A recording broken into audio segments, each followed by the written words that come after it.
আমার চ্যানেলে সবাইকে স্বাগতম। থাম্বনেল দেখেই বুঝতে পারছেন যে আজকে আমি ভিডিওটি কী নিয়ে কথা বলবো। সম্মানিত চাকরি প্রার্থী ভাই বোনেরা, নিশ্চয়ই আপনারা অনেক অনেক ভালো আছেন এবং প্রাইমারির শিক্ষক হওয়ার জন্য হার্ড অ্যান্ড সোল ট্রাই করছেন। তো আপনাদের এই চেষ্টার মাঝে গণিতের কিছু কিছু বিষয় আছে যেগুলো আপনাদেরকে কনফিউজ করে ফেলা যায়, যে আপনারা উত্তরগুলো জানেন কিন্তু কনফিউজের কারণে কিন্তু আপনারা উত্তরগুলো একটার ভিতর আরেকটা মিক্সড করে ফেলেন। এমন কিছু কিছু বিষয় আছে যেগুলো আসলে আমরা সবাই জানি কিন্তু সহজ আবার কঠিন। ঠিকই থাম্বনেইলে যেমন দেখছেন আমি সেই বিষয়টা নিয়ে কথা বলবো। তো আপনি যদি আমার চ্যানেলে নতুন হয়ে থাকেন, আমি আপনাকে রিকোয়েস্ট করব, যদি এই ভিডিওটি আপনার ভালো লাগে এবং মনে করেন যে এই ভিডিও থেকে আপনি কিছু শিখতে পারছেন, তাহলে আপনাকে ছোট একটি রিকোয়েস্ট, আমার দেখবেন এই ভিডিওর ডান কোনায় একটি সাবস্ক্রাইব বাটন লেখা আছে, সাবস্ক্রাইব বাটনটি প্রেস করবেন এবং বেল আইকনটি প্রেস করে দেবেন। এবং পাশাপাশি আপনাকে আরও একটু অনুরোধ করব, এই ভিডিওটি একটি লাইক করবেন এবং কমেন্ট করবেন এবং আপনাকে আমি অনুরোধ করবো যে একটু শেয়ার করবেন। তাহলে আমি চলে যাচ্ছি যে থাম্বনেইলে যে বিষয়টি দেখছেন সে বিষয়টি নিয়ে কথা বলবো। তো বিষয়টি হচ্ছে, আমরা যে ঝামেলায় পড়ি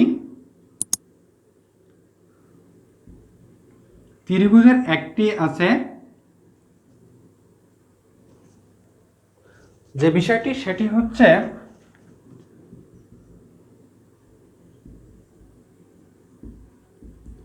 পরিকেন্দ্র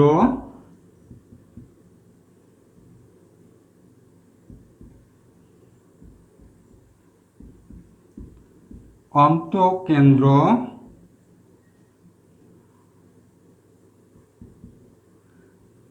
একটা হচ্ছে ভর কেন্দ্র। যে ত্রিভুজের আমরা দেখছি যে এই বিষয়টি যে কখনো পরিকেন্দ্র, কখনো অন্তঃকেন্দ্র,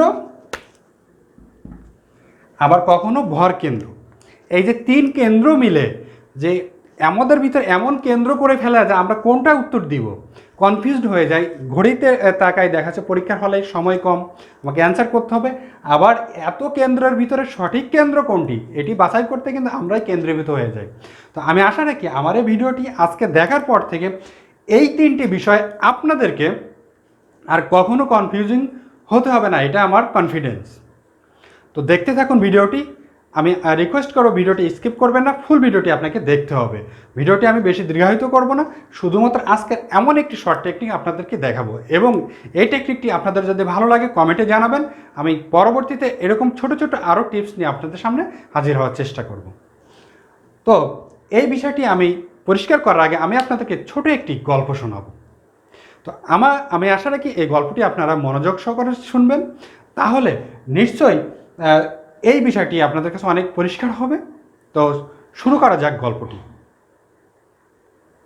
গল্পটি এমন, আমরা সাধারণত জানি যে যখন কোনো মেয়ের বিয়ে হয় বা বিয়ের অনুষ্ঠান হয়, বিয়ের জন্য সব কিছু রেডি প্রস্তুত, বর আসবে, তখন আমরা কিন্তু ওই মেয়েকে তখন আমরা কি বলি? নববধূও বলি না, মেয়েও বলি না, আমরা কি বলি? অবশ্যই আমরা সবাই জানি আমরা কি বলি? কনে বলি। বিষয়টি একটু খেয়াল করতে হবে, আমরা কি বলি? কনে। তো যখন একটি মেয়ের বিয়ে হয় বা বিয়ের জন্য প্রস্তুত সব কিছু আয়োজন করা আছে, তখন ওই কনে অর্থাৎ ওই মেয়েটা কিন্তু একটু ভীত সন্ত্রস্ত থাকে, একটু আড়ষ্ট থাকে, সবার মুখে যেমন হাসি খুশি থাকে, তার ভিতর কিন্তু এটা থাকে না, কারণ সে একটা পরিবার থেকে আরেকটা পরিবারে মাইগ্রেট হয়ে যাবে। সো তার ভিতরে একটু জড়তা বা একটু আড়ষ্ট ভর করে। তো আমরা ওই মেয়েকে আমরা যদি বলি কনে, তাহলে এখন ওই কনের বিয়ে হচ্ছে অর্থাৎ বিয়ের অনুষ্ঠান হচ্ছে। তো আমরা বলতে পারি যে ওই কনের অন্তরের ভিতরে, ওই কনের অর্থাৎ ওই মেয়ের অন্তরের মধ্যে, কনের অন্তরের মধ্যে যে বিয়ের আয়োজন করা রেডি, তো আমরা হঠাৎ দেখি যে ওই কনের অন্তরের মধ্যে ভর করছে একটা লম্বা একটা পরী। আমি আবার একটু পরিষ্কার করি যে বিয়ের সময় ওই মেয়েটা বা ওই কনে হঠাৎ কী হয়ে গেছে, যে কথা বলছে না কারোর সঙ্গে, চুপচাপ আছে, খুবই চুপচাপ হয়ে গেছে। তো কি হয়েছে সবার ভিতরে একটু চিন্তা ভাব বা কি হলো হঠাৎ। তো একজন এসে বলল, আমি সে কথাটি একটু এখানে লিখে দিচ্ছি যে কণের অন্তরের মধ্যে ভর করেছিল লম্বা পরি। এই একজন বিশেষজ্ঞ এসে বা যাই বলি না কেন, বিশেষজ্ঞ হতে পারে বা আমরা যে যে নামেই ডাকি না কেন, উনি এসে মন্তব্য করলেন যে কণের অন্তরের মধ্যে ভর করেছিল লম্বা পরি। তাহলে আমরা এখন একটু এই লাইনটা থেকে আমরা একটু আমরা আমাদের সমস্যার দিকে তাকাই। আমি এখানে লিখেছিলাম,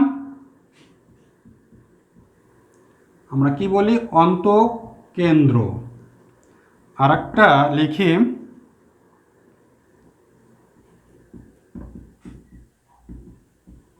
ভর কেন্দ্র, আর একটা লিখব পরিকেন্দ্র। আমাদের এই তিনটাই কিন্তু বিষয়। আমাদের প্রশ্ন এমন থাকে যে ত্রিভুজের, আমি প্রশ্নটি একটু দেখালে আপনার বিষয়টা আর একটু পরিষ্কার হবে।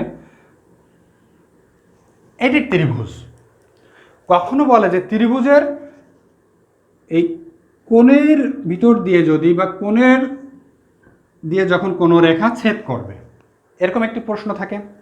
আবার থাকে কি কখনো এই ত্রিভুজের মধ্য দিয়ে কখনো যদি তিনটা রেখা পরস্পরকে ছেদ করে। আবার আছে কি এই ত্রিভুজের উপর যদি আমরা লম্ব আঁকি, তাহলে আমাদের কিন্তু বিষয়টা কি কোণের ভিতর দিয়ে যাবে, না হলে মধ্যমার ভিতর দিয়ে যাবে, অথবা লম্ব আঁকি যদি তিনটা বাহুর উপরে, তাহলে কোন কেন্দ্র বা যে এই জায়গাটা, যে এই জায়গাটাকে আমরা কি বলবো, অন্তকেন্দ্র বলবো না ভর কেন্দ্র বলবো না পরিকেন্দ্র বলবো। তাহলে একটু খেয়াল করেন, এবার আমাদের এই ধারণাটা কিন্তু পরিষ্কার হয়ে যাবে। কণের অন্তরের মধ্যে ভর করেছিল লম্বা পরি। আমাকে একটু খেয়াল করতে হবে। দেখেন প্রথমে আমি লিখছি কিন্তু কণের, অর্থাৎ ওই যে মেয়েটা, এই কণে বলতে এখানে আমি কোণ বুঝিয়েছি।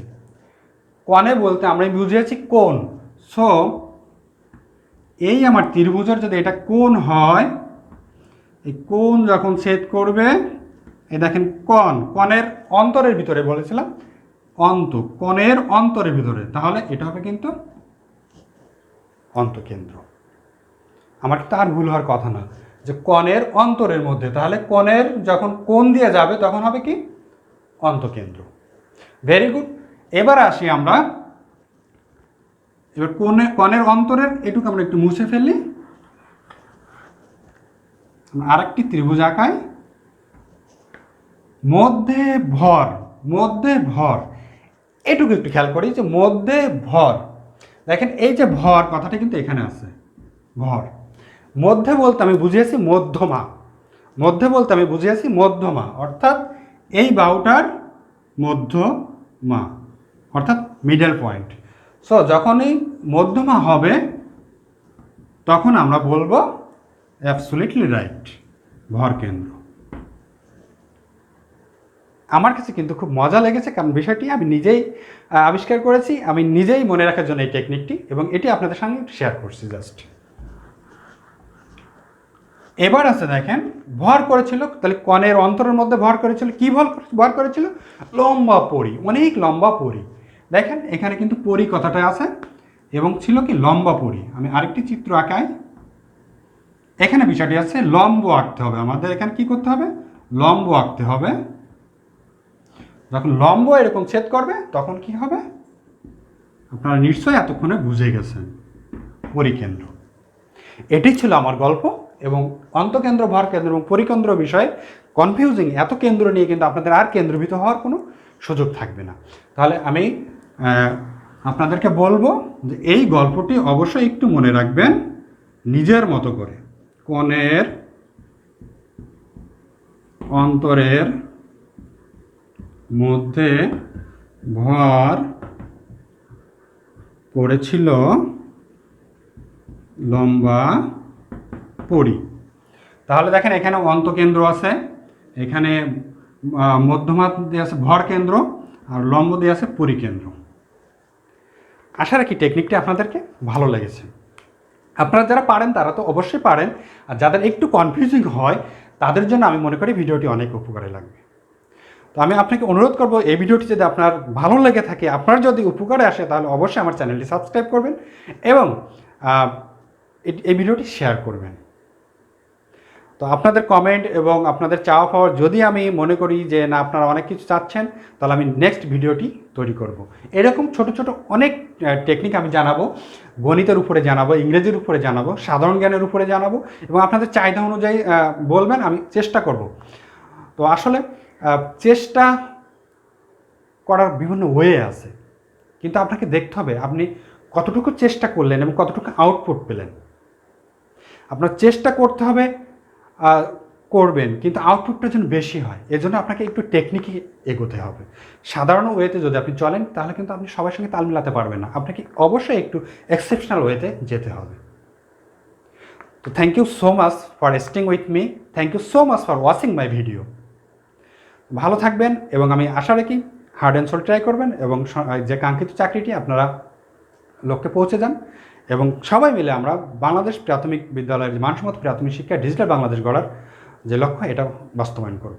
ভালো থাকবেন, ভালো থাকুক বাংলাদেশ, ভালো থাকুক পৃথিবী। আসসালামু আলাইকুম।